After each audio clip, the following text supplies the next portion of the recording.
A continuación tenemos a don Pedro Brown. Don Pedro, hago presente, fue diputado hace algunos años y él va a exponer sobre el sistema político y partidos políticos.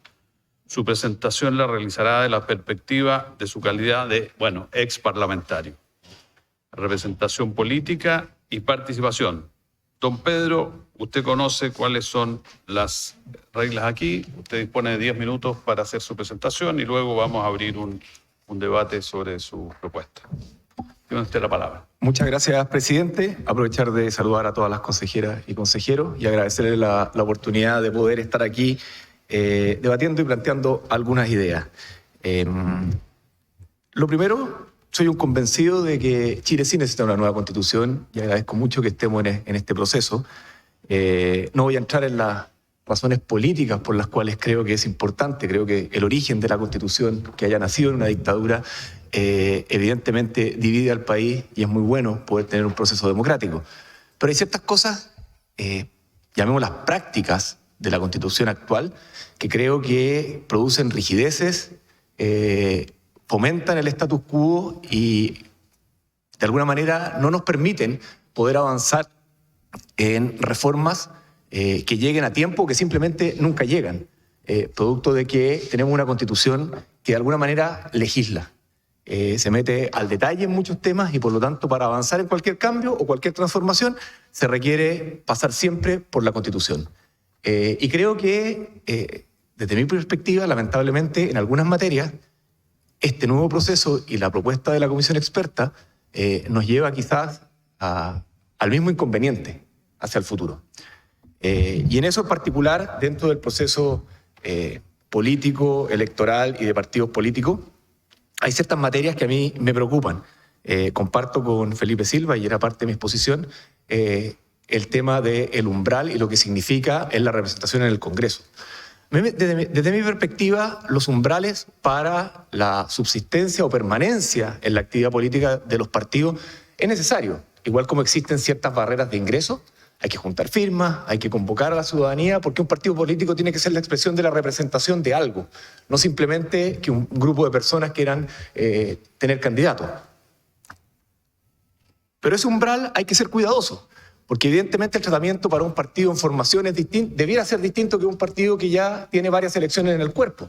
Porque un partido que logra formarse meses antes de una elección, evidentemente pedirle un resultado a nivel nacional es una exigencia que puede ser extremadamente alta o dificultosa, toda vez que un partido pequeño probablemente va a ir en un pacto y ese pacto va a tener cierta distribución. Y no en todos los distritos, probablemente vamos a tener a un partido que recién se acaba de formar. Se le va a dar la oportunidad de participar en ese pacto, pero no en todo el territorio nacional. Por lo tanto, hacerle una exigencia de un porcentaje a nivel nacional puede ser un poco extremado, exigente para esa realidad. A lo mejor debiera mirarse un umbral en los distritos o en las regiones donde participa, no sé. Ahí hay que, creo yo, que darle un matiz a lo que significa para que efectivamente pueda haber una posibilidad real de subsistir de un partido que no tiene la tradición electoral que pueden tener todos aquellos que han participado durante años en nuestras elecciones. Cosa de ver los resultados. Si uno se viene en la historia de los últimos 30 años, del año 2009 en adelante, el Partido Radical no hubiese existido nunca, no hubiese llegado nunca al umbral. El Partido Comunista hubiese desaparecido muchas veces. Revolución Democrática, Convergencia Social, Comunes, el Partido Humanista también hubiesen desaparecido. Evópoli tampoco tendría actividad política el día de hoy.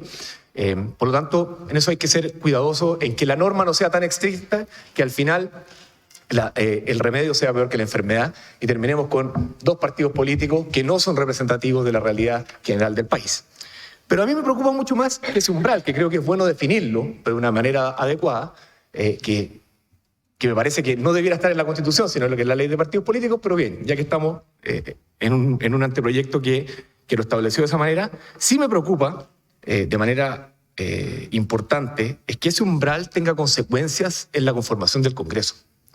Eso creo que es muy grave, porque se va a entender, o sea, no se va a entender por parte de la ciudadanía que al día siguiente de la elección, después de haber hecho una ingeniería electoral importante, el candidato que eligió, que ganó, que celebró, ya no esté en el Congreso, porque su partido no obtuvo un 5% a nivel nacional.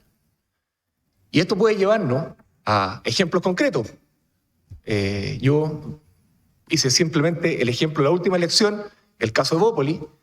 Francisco Undurraga no sería parlamentario, habiendo sido la primera mayoría de Chile Vamos en su distrito, y sería reemplazado por, a pesar de haber sacado un 12% de los votos, por un candidato que no salió electo, que obtuvo el 4% de los votos. Aún más extremo es lo que ocurriría en Magallanes, donde el candidato electo, el diputado Mattelson, entiendo que es el diputado que hoy día está electo, con un 12% de los votos, sería reemplazado por una candidata de la UDI, que sí obtuvo el 5% a nivel nacional, que obtuvo el 2% de los votos. ¿Cómo le explicamos a la gente de Punta Arenas que su parlamentario, por el cual votó, el cual resultó electo, ya no va a estar en el Congreso, producto que el partido a nivel nacional no obtuvo una cierta votación? Y creo que además esto va acompañado de una serie de normas que le entregan extremado poder a los partidos políticos versus el principio de la soberanía popular que está en el voto de los ciudadanos. Y eso me parece que también es sumamente complejo, porque cuando se establece que si un parlamentario renuncia o es expulsado del partido, va a ser también expulsado del Congreso, podemos enfrentar una situación bastante grave. Que en definitiva sean los partidos políticos los que pueden decidir desde sus cúpulas quién está o quién no está en el Congreso. En nuestro país las elecciones son hacia personas. No se vota por partidos políticos, no se vota por listas, se vota por personas, independientes que estén conformadas en listas electorales. Y por lo tanto, podemos enfrentarnos a una situación sumamente compleja, que circunstancialmente una mayoría interna de un partido pueda definir quién está o no está en el Congreso. Expulso a un parlamentario del partido y pongo una nueva persona en ese cargo. Incluso, pensando mal y llevando esto al extremo, se podría poner de candidato una persona extremadamente popular que consiguiera muchos votos, pero que después renunciara al partido, y ahí pongo al candidato que al partido le interesa que esté en el Congreso, pero que no se presentó a la elección. Entonces, todo ese tipo de formas que al final podrían darse, creo que solamente llevarían a confusiones dentro de la ciudadanía, a una situación inexplicable y profundamente antidemocrática. Porque retirar del Congreso a una persona que fue legítimamente electa por la ciudadanía significa ya no meter la mano en la urna, sino que simplemente producir un asalto a la democracia. Me parece que es un paso demasiado osado, y si lo que se busca es mejorar nuestra democracia y mejorar la perspectiva que la ciudadanía tiene de la política en general, creo que vamos exactamente en la dirección contraria. No podemos avanzar en un autoritarismo de los partidos, donde los parlamentarios estén sometidos, porque a esto además se le suman reglas que hoy día se vuelve a permitir con rango constitucional en ciertas materias las órdenes de partido. Por lo tanto, la autonomía del parlamentario va a verse afectada de manera relevante. Y llama la atención que la Constitución se aboque a tener tal fijación en la Cámara de Diputados respecto de los porcentajes para poder ejercer el cargo, cómo se reemplaza, quién decide quién va a estar ahí en la medida que el parlamentario renuncia al partido, que el parlamentario es expulsado del partido. Pero esto no ocurre con el resto de los cargos. No ocurre en el Senado, no ocurre en los municipios, no ocurre en los gobiernos regionales. Entonces se produce una situación que es bastante desequilibrada respecto del poder de los partidos en la Cámara de Diputados y el poder de los partidos en las otras instituciones democráticas de nuestro país. Creo que, además, el sistema de reemplazo que hoy día tenemos y que se quiere aplicar nuevamente en este nuevo proceso constitucional, no se condice con la realidad actual del país y lo que creo yo la ciudadanía espera de nuestra democracia. Me parece a mí que se deben buscar mecanismos que sean más participativos, que simplemente sea la designación del partido al cual pertenecía por el cual se presentó la persona es poco representativo de la realidad de las elecciones y por lo tanto deberá buscarse mecanismos más democráticos y más inclusivos. Entiendo que en un sistema proporcional no se pueda buscar una elección complementaria, porque se pueden desequilibrar las fuerzas que se eligieron originalmente en la última elección. Pero sí se podría buscar una elección complementaria del sector, del pacto por el cual fue electo. Y de esa manera sea la ciudadanía la que determine quién es la persona que va a reemplazar al parlamentario o al alcalde o al representante de elección popular que haya sido destituido o bien requiera ser reemplazado por diversas razones. Creo que son todas situaciones que si no se les da la atención que requieren, si no se le ponen en el detalle qué es lo que va a significar, las consecuencias que pueden tener pueden ser muy graves para nuestra democracia. Es por eso que yo, con mucha humildad, le pido al Consejo que revise estas normas, porque las implicancias que tiene son sumamente complejas. Y cuando uno se mete en el detalle, en el número de lo que eso significa y cómo lo va a interpretar la ciudadanía, podemos enfrentarnos a un problema muchísimo más grave que las consecuencias que tiene tener un Congreso a lo mejor más fragmentado o con mayor cantidad de partidos políticos. Y en eso también quiero hacer un punto y un alcance, porque pareciera que todos los males de hoy día se le quieren achacar a la eventual fragmentación o la mayor cantidad de partidos políticos que tenemos con representación. Y eso yo no creo que sea un defecto en sí mismo, más bien yo lo veo como algo virtuoso, porque tiene que ver con que hoy día tenemos un Congreso donde los votos que obtienen los partidos se parecen mucho más a la representación electoral que realmente adquieren en el Congreso. Pero lo que sí es muy complejo es que tratemos de impedir que esa representación esté establecida de acuerdo a la votación que han obtenido realmente los partidos.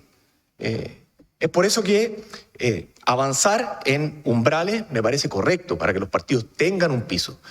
Avanzar en ciertas condiciones, obviamente, que facilita el funcionamiento del Congreso. Pero veamos lo que ha pasado en los últimos años. Si le preguntamos al gobierno anterior, que tenía una coalición con 3 partidos políticos. Y esos 3 partidos políticos obtuvieron la mejor votación que su sector en la Cámara de Diputados tuvo en los últimos 30 años. Pero tuvo problemas de gobernabilidad. Y se le produjeron no precisamente en el partido más pequeño, no precisamente en el partido que no hubiese tenido representación producto del umbral, sino que de alguna manera por los díscolos que tuvo en los partidos más grandes, en los partidos tradicionales. Veamos lo que pasó con un tema súper particular, que hoy día pareciera que hay un consenso general respecto a que era una mala política pública, como eran los retiros del 10%. No fue el partido más pequeño de esa coalición el que produjo los problemas y que no le dio el apoyo a su gobierno, sino que fueron los partidos más grandes. Veamos lo que ocurre hoy día con el gobierno actual. Y nuevamente, muchas veces ese problema no se soluciona o pensar o poner el peso de la prueba en que el partido en formación o el partido que tiene pocos votos va a ser el que va a producir un desorden en la coalición gobernante o en la coalición de oposición, creo que la realidad nos muestra que no necesariamente es así. Entonces, es por eso que yo creo que es importante poner en contrapeso lo que significa la soberanía popular del voto, lo que la ciudadanía nos mandata en cada elección, versus el poder que le queremos entregar a los partidos políticos. Porque si hacemos una confrontación de esos dos principios, creo que podemos producir un verdadero choque de trenes que va a generar un malestar y un descontento ciudadano y un desprestigio aún más profundo que el que hoy día tiene nuestra política. Muchas gracias, presidente. Gracias, don Pedro Brown. Ofrezco la palabra